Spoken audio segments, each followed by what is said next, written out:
My mother suffered a stroke, and if it's severe, she may lose the ability to walk or require daily care. The day after receiving this distressing news, I returned home to find my husband Jake and my mother-in-law engaged in conversation in the living room. Tears welled up in my eyes as I shared the situation with them, but Jake's response was unexpectedly cold. "What are you talking about? She's elderly, right? Shouldn't we just leave her care to a facility?" He callously remarked. "You must be joking. She's my only mother," I responded, searching for the right words. However, my plea was met with a dismissive attitude. "You're already a part of this family, right? You shouldn't get involved in your family matters. Even if there's an expense, we can't bear it." "My son is right. I wish that old woman would just pass away soon," added my mother-in-law. Those words shook me to the core. I might have endured such remarks if they were directed at me, but I couldn't forgive the insult towards my mother. In that moment, I silently vowed to myself that someday I would find a way to stand up to these two. That opportunity presented itself a year later. I, Lisa Furr, was a 29-year-old housewife. Prior to living with my mother, I had dedicated myself to a successful career at a major company. My father's sudden demise from illness left only my mother, Susan, to be my constant support. In my heart, she held a special place. Her warm embraces and unwavering strength were a daily reassurance. Despite not leading a lavish life, my mother took on various part-time jobs to provide everything I needed, including tuition for hobbies and classes. Driven by a deep desire to one day offer her a comfortable life, I studied diligently and eventually secured a position at the company of my dreams. When my employment was confirmed, my mother shared in my joy by embracing me. "I'm so glad your dreams have come true," she expressed her genuine happiness.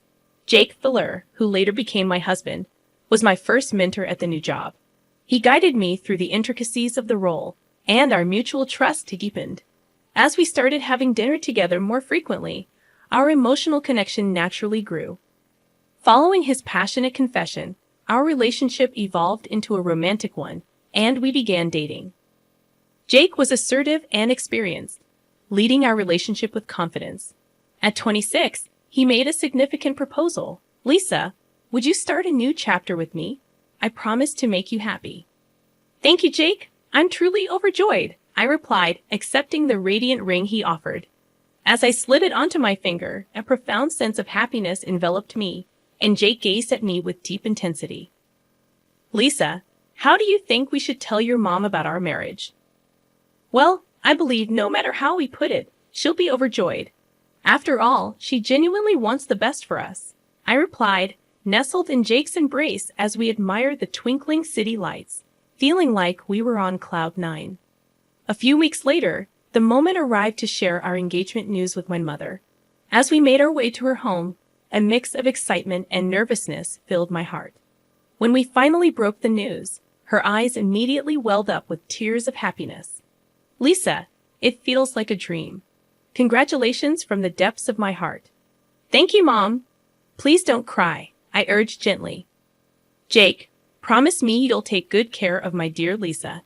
Ensure she experiences the happiness that outweighs any hardship she's faced," my mother implored, her words resonating deeply with Jake, who nodded earnestly. "Absolutely, I will treasure our future together," Jake vowed, his sincerity evident. Witnessing the heartfelt exchange between my mother and Jake filled me with immense joy. Later, we arranged to visit Jake's family home. I knew that his parents had divorced when he was young, and now he lived with his mother. Despite feeling nervous about meeting my future mother-in-law for the first time, I was determined to make a positive impression, carefully selecting my attire and hairstyle, and picking out special traditional sweets as a gift. I arrived at their home. "Nice to meet you. I'm Lisa Paston. I'm looking forward to getting to know you," I greeted her tentatively, noticing her scrutinizing gaze. There was a hint of judgment in her eyes. "Ah, Jake, so you've chosen a girl who appears quiet and reserved. That's unexpected," she remarked, catching me off guard with her blunt observation. "Mom, please don't judge solely based on appearances. Lisa is a remarkable person inside and out," Jake defended, his voice firm yet gentle. I was hoping for someone with depth rather than superficial charm, she continued, her tone critical. I understand, but I imagined a more glamorous bride for you. And about the gift, I have a sweet tooth. A cake would have been preferable, she remarked, eyeing the cookies I had brought before placing them on the table. I apologize. I should have been more considerate, I replied with a slight tremor in my voice, feeling the tension ease as Jake guided me to sit beside him. Putting that aside, Mom, we've been considering taking the next step and getting married, Jake disclosed.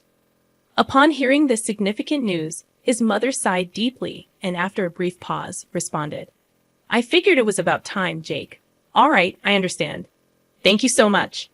We truly appreciate your understanding. However, if you're going to live here, I'd like you to quit your job and help around the house. Wait, really?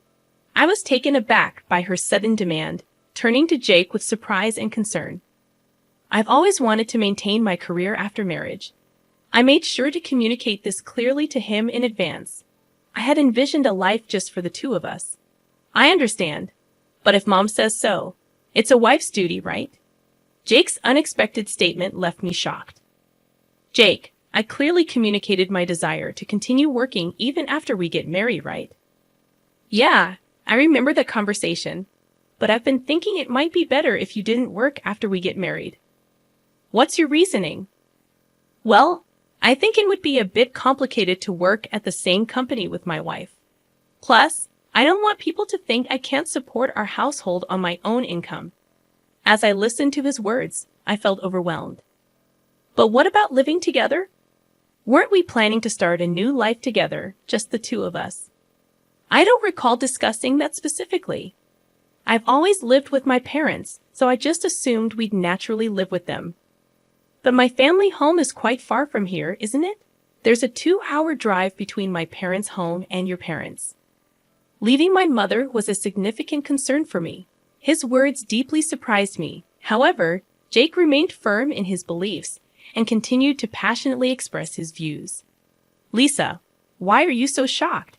In the tradition of marriage, women often leave their family homes to live with their husband's family. So the situation with your family really doesn't matter. From now on, my mother will become your new family. But in my heart, are you reconsidering the marriage itself? Your mother would be heartbroken. She's genuinely happy about our upcoming marriage. I felt that Jake's words contained an undeniable truth. Consequently, with a heavy heart, I decided to choose a life with him in his home. Giving up my career and distancing myself from my cherished family home was a painful decision. However, my mother respected my choice and offered warm words of encouragement. Lisa, marriage comes with its share of challenges, but building strong relationships with Jake and his mother is crucial. Amidst these challenges, never forget to make sincere efforts. Mom, thank you. I'll cherish your words and do my best. After our wedding, we moved to Jake's house to embark on our new life. On the first day, his mother greeted me with stern words. From now on, you'll be the heart of this house and will take on all household chores. I won't tolerate any negligence, so give it your all. Despite her years as a housewife, her expectations surpassed my assumptions. Despite my initial bewilderment, I resolved to tackle my new daily life sincerely. While my mother-in-law seemed more interested in the TV show and snacking than doing chores, I diligently cleaned the messy house, visible dust and dirt. Cleaning wasn't the only task. I also had to prepare dinner and handle the laundry. Soon, Jake returned from work, and as we sat down for dinner, my mother-in-law frowned and commented, "What's this? Doesn't this dish taste a bit bland?" I followed a cookbook and even tasted it myself to ensure the seasoning was right. Yet my mother-in-law candidly showed her discontent, pouring a lot of soy sauce over her dish. Even Jake added more soy sauce to his meal. "I think the taste might be a bit bland, Lisa. You made this, right?" "Yes, I made it."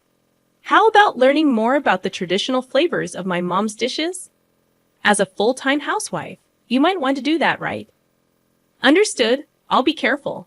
Seeing me like this, my mother-in-law seemed somewhat satisfied. Yet, her criticisms continued, pointing out even trivial things related to housework. For about a year, I led a tough life, constantly losing weight due to stress. Despite my mother's genuine happiness about my marriage, I couldn't easily suggest getting a divorce. Amidst such circumstances, my cell phone rang. Hello. What, my mom? The renowned hospital in my hometown informed me that my mother had suddenly fallen ill and was brought in. Her condition was serious, and they wanted me to come to the hospital immediately. At that moment, my mother-in-law was visiting her friend, and Jake was busy at work. I quickly messaged Jake about the situation, left a note for my mother-in-law, and hastily left the house. At the hospital, I learned that my mother had suffered a severe stroke. The doctors performed a successful operation, but there was a possibility she might need rehabilitation. Filled with shock and concern, I continued holding my mother's hand by her side. When her condition stabilized for a moment, I decided to temporarily return home. As I entered the house, my husband Jake and my mother-in-law were waiting, their expressions cold and accusatory. Why is a stay-at-home wife leaving the house this much? Last night, Mom and I had no choice but to eat out. The read receipt on my message was definitely there. I couldn't believe that Jake, who should have fully grasped the situation, was indifferent to my mother's emergency. Naturally, I had no choice but to go to her regardless. As tears began to form in my eyes, I implored Jake and my mother-in-law. Mom had a severe stroke. There's a chance she might be left with paralysis in her body or speech. She might need daily care. Seeming a bit shocked by the news, Jake responded, "That's concerning. So, how do you plan to deal with your mother's condition going forward?" I haven't decided on the specifics yet, but if needed, I intend to fully care for my mother. I'd appreciate it if you could understand that, I replied, my voice trembling with emotion. I see. But do you really need to spend your time caring for an elderly person? Wouldn't it be better to just put her in an affordable facility? Jake's words cut deep, disbelief coursing through me. What? I can't believe what you're saying. She's my beloved mother. Please don't be so cold-hearted, I desperately retorted. Jake coldly let out a sarcastic snort. Haven't I told you many times since you married into this family? What happens in your original home is no longer your concern. And if you're thinking about a facility, we won't contribute a dime. Don't expect any help from us, Jake retorted, his tone devoid of empathy. Exactly, chimed in my mother-in-law, her words like daggers. If that old woman were gone, things would be a bit easier for us. Rage swelled inside me, my heart heavy with hurt and anger. I could never forgive them for speaking ill of my mother, not just criticizing me, but showing such callousness towards her plight. I vowed never to forgive them for their attitude, no matter what happened. Renewing my determination to eventually retaliate against them, I stood there, unable to put my feelings into words. Silently, I left the room and hurried back to my own, where my love for Jake had already vanished, replaced by anger towards him and my mother-in-law. However, I knew I couldn't act rashly. My mother's health was still unstable, and I needed to carefully plan my next steps. Under the harsh scrutiny of my mother-in-law and husband, I continued visiting my mother at the hospital. Surprisingly, her surgery went smoother than expected, and it turned out her paralysis was very mild.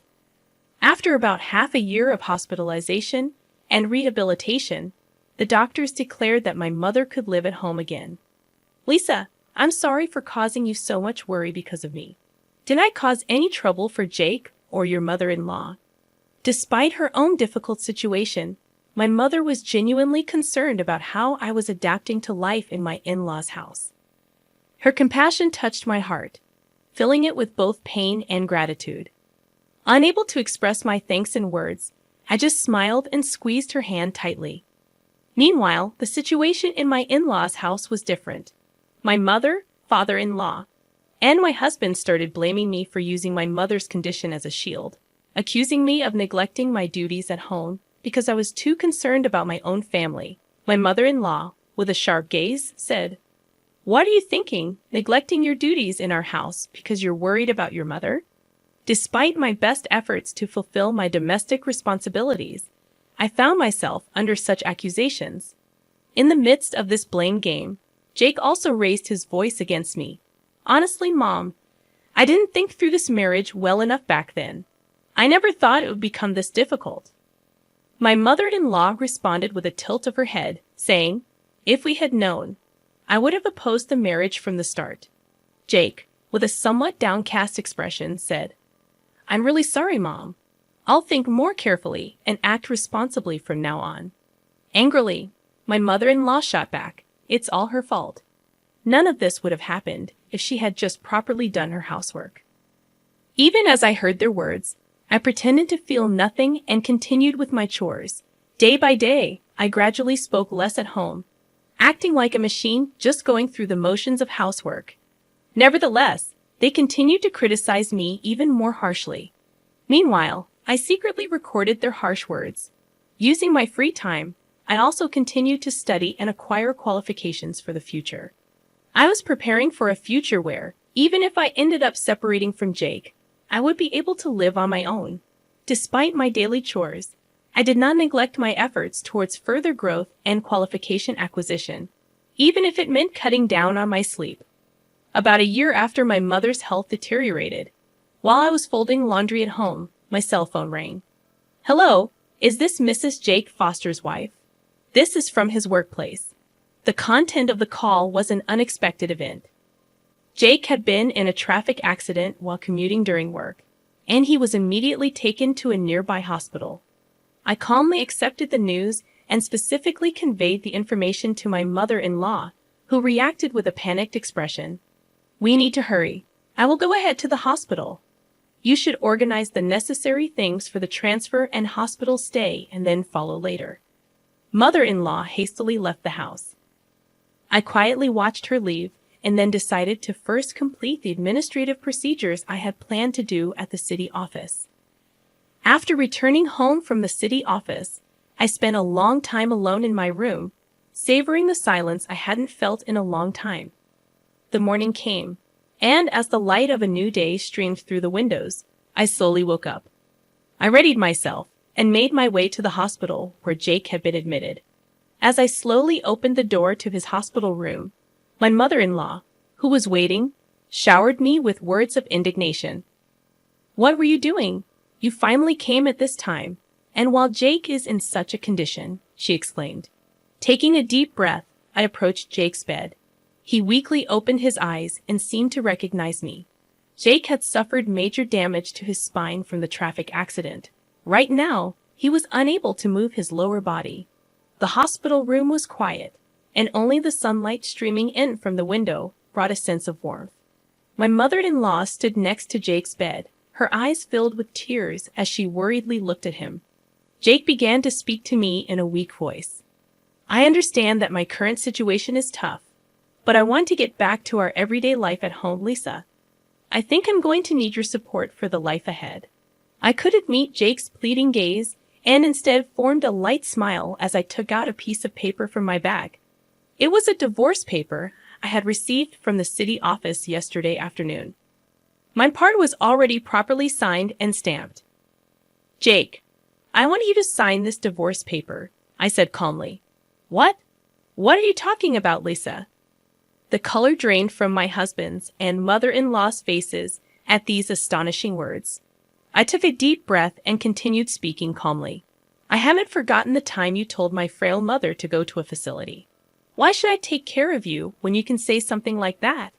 Maybe you should consider a facility too. It would be less of a financial burden." "Lisa, are you really saying this?" There was surprise and confusion in my mother-in-law's voice, and at that moment, I could feel how much she was hurting.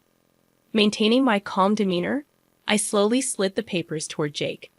"You can fill out these papers once you're feeling better.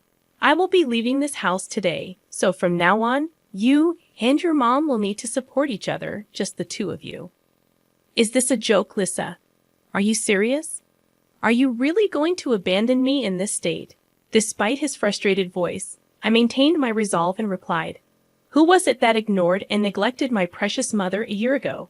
I can't believe you've forgotten. I wonder who would help people like you. Actions always come back to you. I really hope you too receive what you deserve. Just accept your punishment and go straight to hell, you worthless beings." Leaving Jake and my mother-in-law stunned in disbelief behind, I quickly left the place. Hours later, before my mother-in-law returned home, I packed up all my belongings and returned to my childhood home. I had informed my mother about what happened beforehand, so she welcomed me with a warm and gentle expression. As a result, Jake and I had no room for reconciliation, and after a messy divorce process, our divorce was officially finalized. Having firmly recorded Jake's and his mother's inappropriate remarks played a big part, and I was able to receive a satisfactory division of assets. Afterward, it seems Jake returned to his home. I've heard rumors that his mother has taken over his care. Although he got some insurance money, working like before is difficult for him, and it seems he ultimately had to retire. He's now shut himself in at home, and it appears his mother is supporting him through his reckless days. She, influenced by the long-giving life, has also aged considerably. When I heard all this information, I didn't feel a bit of sympathy. I truly wish them what they deserve. As for me, I've started living together with my mother again and have re-entered the workforce after studying for certifications. I was able to successfully change jobs to a workplace with almost the same conditions as my previous company. Fortunately, my mother's health has been steadily recovering, and recently, I can see her passionately engaging in her favorite hobbies. Seeing that, I feel truly relieved. Moving forward as we live together, I strongly feel that we should support each other while I give my all at work, building a bright future together.